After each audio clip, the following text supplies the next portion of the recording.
राम राम साथियों, मंडला सांसद श्री फग्गन सिंह कुलस्ते आखिरकार संसद में नजर आ गए हैं। गोंडी भाषा को 8वीं अनुसूची में शामिल करने के लिए प्रयास किए गए हैं।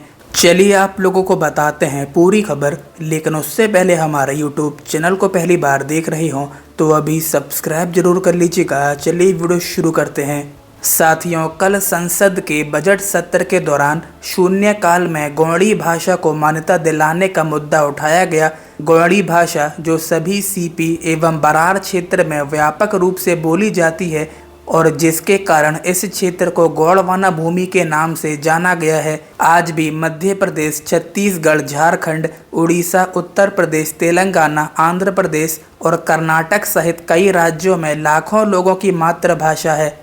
यह केवल एक भाषा नहीं बल्कि हमारी समृद्ध संस्कृति, परंपरा और पहचान का आधार है, जिसका प्रतिबिंब शिक्षा, लोक जीवन, सांस्कृतिक कार्यक्रमों और गोंडी चित्रकला से स्पष्ट रूप से दिखाई देता है। इसके बावजूद आज तक गोंडी को वह संवैधानिक मान्यता नहीं मिल पाई है जिसकी यह हकदार है। हमारी जिम्मेदारी है कि हम अपनी इस अमूल्य धरोहर को संरक्षित करें और आने वाली पीढ़ियों के लिए सुरक्षित रखें। उनका कहना है कि गोंडी भाषा को 8वीं अनुसूची में शामिल कर इसे उचित मान्यता और संरक्षण प्रदान किया जाए ताकि हमारी भाषा, संस्कृति और पहचान को नया बल मिल सके। हालांकि वहीं जब आदिवासियों पर, उनकी संस्कृति पर क्रिश्चियन मिशनरी अनेक तंत्रों के माध्यम से हमला करती है, चंगाई सभा के नाम पर नए नए तमाशे करके, अनेकों प्रकार के प्रलोभन देके, मजबूरियों का फायदा उठा करके मतांतरण करती हैं, उन्हें सनातन वैदिक हिंदू धर्म से दूर करती हैं, तब आदिवासियों के मसीहा सामने नहीं आते।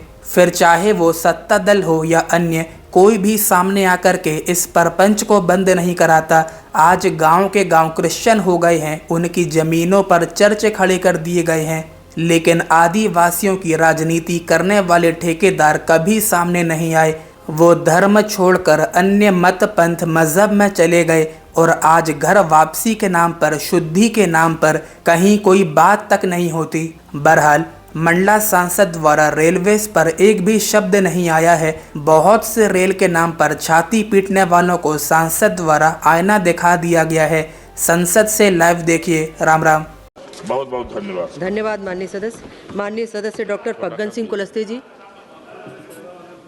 सभापति महोदय, मैं आपके माध्यम से एक बहुत ही महत्वपूर्ण विषय, विशेषकर जो गोंडी भाषा हमारे देश में है, उसको 8वीं अनुसूची में शामिल करने के संबंध में, इसे स्थानीय भाषा के रूप में मान्यता दिए जाने के संबंध में मेरा आग्रह है।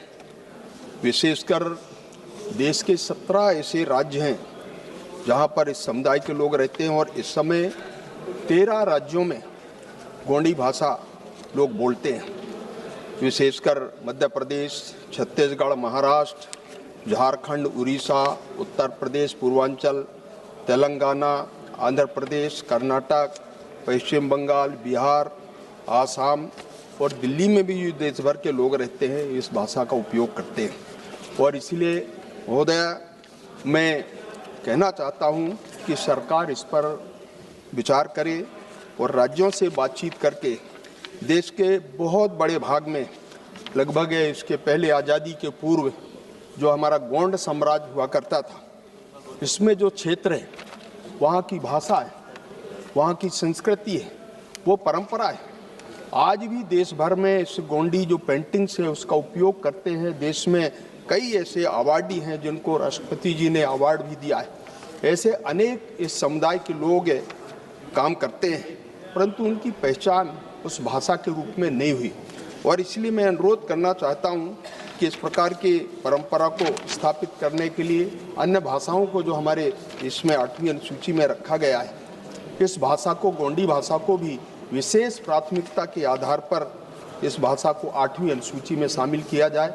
यही मैं आपके माध्यम से सरकार से आग्रह करना चाहता हूं कि इसको शीघ्र निर्णय करे सरकार और 8वीं भाषा 8वीं अनुसूची में शामिल करें। माननीय सदस्य श्री जगदम्बा पाल जी।